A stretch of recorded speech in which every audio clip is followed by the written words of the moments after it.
Hello കൂട്ടുകാരെ, എല്ലാവർക്കും നമസ്കാരം. അതുപോലെ എല്ലാവർക്കും നല്ലൊരു വർഷം 2026 എല്ലാവർക്കും നല്ലൊരു വർഷമാകട്ടെ എന്ന് ആശംസിക്കുന്നു. 2025 പറ്റി എനിക്ക് പറയാനുള്ളത്, എൻ്റെ ലൈഫിൽ ഒരുപാട് കാര്യങ്ങൾ സംഭവിച്ചു. ഒന്നാമത്തെ കാര്യമെന്ന് പറഞ്ഞാൽ, എനിക്ക് നല്ല എക്സ്പീരിയൻസ് ചെയ്യാൻ പറ്റി 2025. എന്താണെന്ന് ചോദിച്ചാൽ, നമ്മൾ ആത്മാർത്ഥമായിട്ട് സ്നേഹിക്കുന്ന ഒരു വ്യക്തി അല്ലെങ്കിൽ പലരെ നമ്മൾ സഹോദരങ്ങളായിട്ടും അങ്ങനെയൊക്കെ സ്നേഹിച്ചിട്ടുണ്ടായിരിക്കുമല്ലോ. അങ്ങനെയുള്ളവർ നമുക്കൊരാപത്ത് വരുമ്പം ഇവരാരും നമ്മുടെ കൂടെ ഉണ്ടാവില്ല എന്നൊരു വലിയ പാഠം ഞാൻ പഠിച്ചു. അതുകൊണ്ട് തന്നെ നമ്മുടെ സ്നേഹത്തിന് എപ്പോഴും ഒരു ബൗണ്ടറി സെറ്റ് ചെയ്ത് മാത്രമേ നമ്മൾ മറ്റൊരാളെ സ്നേഹിക്കാവുള്ളൂ എന്ന് പഠിച്ചു. അതുപോലെ തന്നെ നമുക്കൊരാപത്ത് വരുമ്പം എത്രയൊക്കെ ആയെന്ന് പറഞ്ഞാൽ നമ്മുടെ മാതാപിതാക്കളും നമ്മുടെ സഹോദരങ്ങളും മാത്രമേ നമ്മുടെ കൂട്ടത്തിൽ കാണുകയുള്ളൂ, മറ്റാരും നമ്മുടെ കൂട്ടത്തിൽ കാണുകയില്ല. ഞാൻ വലിയൊരു പ്രതിസന്ധിയിലൂടെ കടന്നു പോകുന്ന ശാരീരികമായിട്ട് എന്നെ ഒന്ന് അതായത് ഞാൻ എൻ്റെ സഹോദരങ്ങളായിട്ട് സഹോദരന്മാരായിട്ട് കണ്ടവരും അതുപോലെ തന്നെ ഞാൻ ആത്മാർത്ഥമായിട്ട് സ്നേഹിച്ച വ്യക്തിയോ ഒന്നും എന്നെ ഒന്ന് വിളിച്ച് ചോദിക്കാൻ പോലും ആരും ഉണ്ടായില്ല ഇന്നീ നിമിഷം വരെ. അപ്പം അതൊക്കെ ഭയങ്കര എക്സ്പീരിയൻസ്ഡ് ആണ് എൻ്റെ ലൈഫിൽ.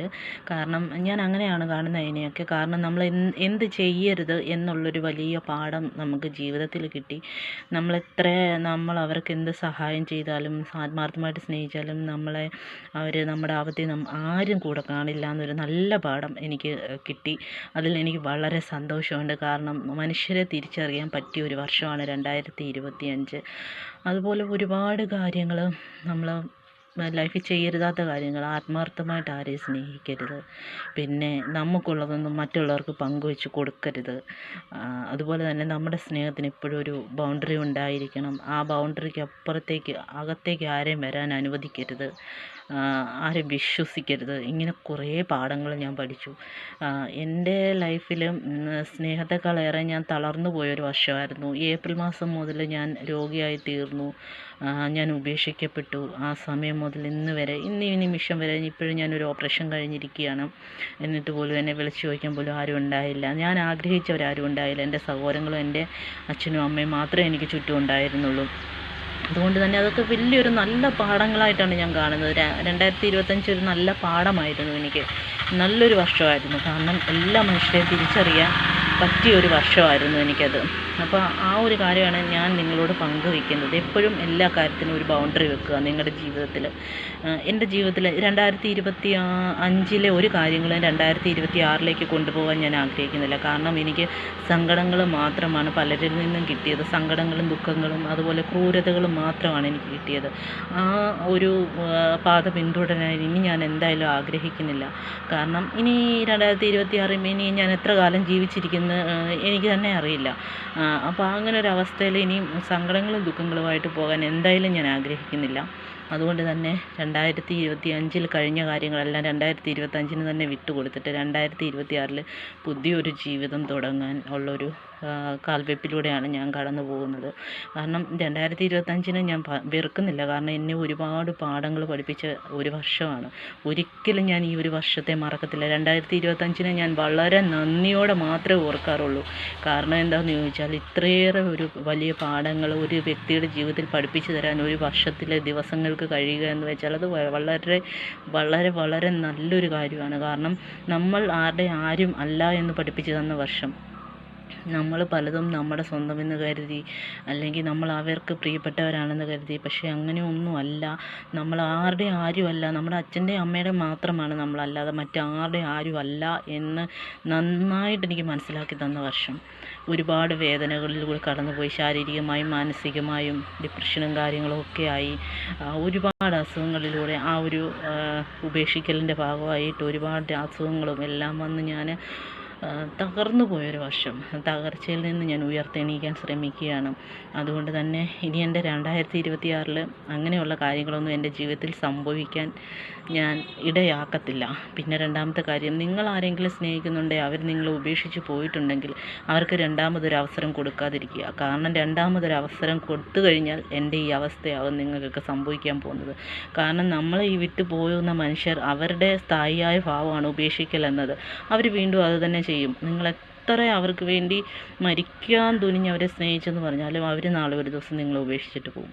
അത് 100% ഉറപ്പാണ്. അപ്പോൾ അങ്ങനെയുള്ള കാര്യങ്ങളൊന്നും ചെയ്യാതിരിക്കുക. വേദനയിലും സങ്കടത്തിലും വയ്യാഴികയിലും ഒക്കെ കൂടെ നിന്ന മനുഷ്യരെ നമ്മൾ ഒരിക്കലും മറക്കാതിരിക്കുക. എപ്പോഴും അവർ നമ്മുടെ കൂടെ ഉണ്ടാവണം, അല്ലെ ഉണ്ടാകാനുള്ള സാഹചര്യം നമ്മൾ ഒരുക്കിയെടുക്കണം. കാരണം അവരൊക്കെയാണ് നമ്മുടെ ബന്ധുക്കൾ, അല്ലേ? അല്ലാതെ നമ്മളെ ഉപേക്ഷിച്ച് പോയവരോ നമ്മളെ തിരിഞ്ഞു നോക്കാത്തവരോ ഒന്നും അല്ല നമ്മുടെ ബന്ധുക്കൾ. അവരൊക്കെയാണ് നമ്മുടെ ബന്ധുക്കൾ. അപ്പോൾ അങ്ങനെയുള്ള മനുഷ്യരെ കൈവിടാതിരിക്കുക. അപ്പോൾ 2026 എന്ന് പറയുന്ന വർഷം ഒരു തുള്ളി കണ്ണീർ എൻ്റെ കണ്ണിൽ നിന്ന് പോകാൻ ഞാൻ അനുവദിക്കത്തില്ല. കാരണം ആർക്ക് വേണ്ടിയാണോ ഞാൻ കരഞ്ഞത്, അതൊന്നും കാണാൻ കണ്ണില്ലാത്ത മനുഷ്യർക്ക് വേണ്ടിയായിരുന്നു ഞാൻ കരഞ്ഞതും സങ്കടപ്പെട്ടതും വേവലാതിപ്പെട്ടതും ഉത്കണ്ഠപ്പെട്ടതും ഒക്കെ. അങ്ങനെയുള്ള മനുഷ്യർക്ക് വേണ്ടി ഇനിയും കരയേണ്ട ആവശ്യമില്ല. പിന്നെ അതുപോലെ സഹോദരങ്ങളായിട്ട് കണ്ടവർ, നമ്മുടെ ബന്ധുക്കൾ തന്നെയാണ്, സഹോദരങ്ങളായിട്ട് നമ്മൾ കണ്ടത്, അത്രയേറെ സ്നേഹിച്ചു. നമുക്ക് മറ്റ് ചേച്ചിമാരോ അങ്ങനെ ആരും ഇല്ലാത്തത് കൊണ്ട് നമ്മൾ അത്രമേലെ സ്നേഹിച്ചു. പക്ഷേ അവരൊന്നും നമ്മളെ തിരിഞ്ഞു നോക്കിയിട്ടില്ലെന്നുള്ള ഒരു ഫോൺ കോൾ ഇപ്പം ഞാനൊരു ഓപ്പറേഷൻ കഴിഞ്ഞിരിക്കുകയാണ്, അവരൊക്കെ അറിഞ്ഞിട്ടുണ്ട്. പക്ഷേങ്കിൽ ഒരു ഫോൺ കോളിൽ പോലും അല്ല ഒരു മെസ്സേജിൽ പോലും നിനക്ക് എങ്ങനെയുണ്ടെന്ന് ചോദിക്കാൻ ആരും മെനക്കെടാറില്ല. അപ്പം അങ്ങനെയൊക്കെ ഉള്ളവരെ നമ്മൾ തിരിച്ചറിഞ്ഞിട്ട് നമ്മൾ മുമ്പോട്ട് പോകുക. അത് നമ്മൾ സ്വന്തക്കാരായാലും ബന്ധക്കാരായാലും ആരായാലും നമ്മളത് തിരിച്ചറിഞ്ഞ് മുന്നോട്ട് പോവുക. എല്ലാ സ്നേഹബന്ധങ്ങളിൽ നിന്നും നമുക്ക് എന്താണോ കിട്ടിയത് ആ പാഠം ഉൾക്കൊണ്ട് തന്നെ 2026 മുന്നോട്ട് പോവുക. അല്ലാതെ ഒരിക്കലും അവർ നമ്മളെ ചതിച്ചിട്ട് പോയെങ്കിലും തിരിച്ച് വന്നല്ലോ, എൻ്റെ ഭാഗ്യം, അല്ലെങ്കിൽ അവരെന്നെ വിളിച്ച് ചോദിച്ചല്ലോ, എൻ്റെ മെസ്സേജ് അയച്ചല്ലോ, അതെനിക്ക് സന്തോഷിക്കാം എന്നൊരു കാരണവശാലും ചിന്തിക്കരുത്. കാരണം അവർ നാളെ നിങ്ങളെ ഉപേക്ഷിച്ചിട്ട് പോകും, അത് 100% ഉറപ്പാണ്. അപ്പോൾ എനിക്ക് 2025 എന്ന് പറയുന്നത് വളരെ വളരെ വളരെ എക്സ്പീരിയൻസ്ഡ് ആയിട്ടൊരു നല്ല വർഷമായിരുന്നു. ഒരുപാട് പാഠങ്ങൾ പഠിക്കാൻ എൻ്റെ ജീവിതത്തിൽ ഇന്ന് വരെ, ഈ ഇത്രയും വയസ്സിനിടയ്ക്ക് ഇന്ന് വരെ ഇങ്ങനെ ഒരു അനുഭവം ഈ 2025 പോലെ ഉള്ളൊരു അനുഭവം എൻ്റെ ലൈഫിൽ ഉണ്ടായിട്ടില്ല. അതുകൊണ്ട് തന്നെ ഞാനത് നല്ല അനുഭവങ്ങളായിട്ട് തന്നെയാണ് എടുക്കുന്നത്. കാരണം എന്താണെന്ന് ചോദിച്ചാൽ പഠിക്കാൻ ഒരുപാടുണ്ടായിരുന്നു, ഒരുപാട് പാഠങ്ങൾ പഠിക്കാനുണ്ടായിരുന്നു. ആരാണ് യഥാർത്ഥ സ്നേഹിതർ, ആരാണ് നമ്മളെ ചതിക്കുന്നവർ, ഇതെല്ലാം എനിക്ക് നല്ല പാഠങ്ങളായിട്ട് ദൈവം എന്ന് ഞാൻ പറയുന്നില്ല. കാരണം ഒരു മനുഷ്യന് ഇത്രയേറെ ആപത്തുകൾ കൊടുക്കുന്നത് ദൈവമാണെങ്കിൽ ആ ദൈവത്തെ പിന്നെ നമ്മൾ ദൈവം എനിക്ക് പഠിപ്പിച്ചു തന്നു എന്ന് പറയേണ്ട കാര്യമില്ല. നമ്മുടെ ജീവിതം കൊണ്ട് നമ്മൾ അനുഭവിച്ചറിഞ്ഞു എന്ന് മാത്രമേ ഞാൻ പറയുന്നുള്ളൂ. അപ്പോൾ അങ്ങനെയൊക്കെ ഞാൻ നല്ല ടയർഡാണ്, എനിക്ക് ഒരുപാടൊന്നും സംസാരിക്കാൻ പറ്റത്തില്ല. എങ്കിലും ഞാൻ എൻ്റെ 2025 കുറിച്ച് ഒന്ന് പറയാമെന്ന് വിചാരിച്ച് മാത്രം പറയുകയാണ്. അപ്പോൾ അങ്ങനെയുള്ള കാര്യങ്ങൾ നമ്മൾ എക്സ്പീരിയൻസ് ചെയ്യുക. നമ്മുടെ ലൈഫിൽ ഇനി 2025 ഒരു കാര്യങ്ങളും ഞാൻ 2026 എടുക്കത്തില്ല, എൻ്റെ ലൈഫിൽ എടുക്കത്തില്ല. കാരണം എന്താണെന്ന് ചോദിച്ചാൽ എനിക്ക് 2025 പോകാറായി. ഇനിയും കുറച്ച് മണിക്കൂറുകളല്ലേ, ഒരു ദിവസം മാത്രമേ ബാക്കിയുള്ളൂ. അത് അവിടെ തന്നെ കളഞ്ഞേക്കുക, 2025 തന്നെ കളഞ്ഞേക്കുക. പക്ഷേ 2025 നിന്ന് ഉൾക്കൊണ്ട പാഠങ്ങൾ മനസ്സിൽ എന്നും സൂക്ഷിക്കുക. അത് നമ്മൾ തീർച്ചയായിട്ടും അത് വെച്ച് മുന്നോട്ട് പോവുക. കാരണം ആ പാഠങ്ങൾ നമുക്കെന്നും ഉപകരിക്കും, എന്നും നമുക്ക് ഉപകാരമായിരിക്കും. 2025 പാഠങ്ങൾ എന്നെ സംബന്ധിച്ച് എനിക്ക് എന്നും ഉപകാരമായിരിക്കുന്ന ഒരു വർഷമാണ്. ആ വർഷത്തിലെ തിക്താനുഭവങ്ങളെല്ലാം ഞാൻ ആ വർഷത്തിൽ തന്നെ വിടുകയാണ്. പക്ഷേ അതിൽ നിന്ന് പഠിച്ച പാഠങ്ങളെല്ലാം ഞാൻ ഉൾക്കൊണ്ട് മുന്നോട്ട് പോകാനായിട്ട് തയ്യാറെടുക്കുകയാണ്. അപ്പോൾ നിങ്ങൾക്ക് എല്ലാവർക്കും നല്ലൊരു 2026 ആശംസിക്കുകയാണ്. എല്ലാവരും നല്ല സുഖവും സന്തോഷവുമായിട്ട് 2026 ഉപയോഗിക്കാൻ കഴിയട്ടെ. എല്ലാവർക്കും പുതുവത്സര ആശംസകൾ നേരുന്നു.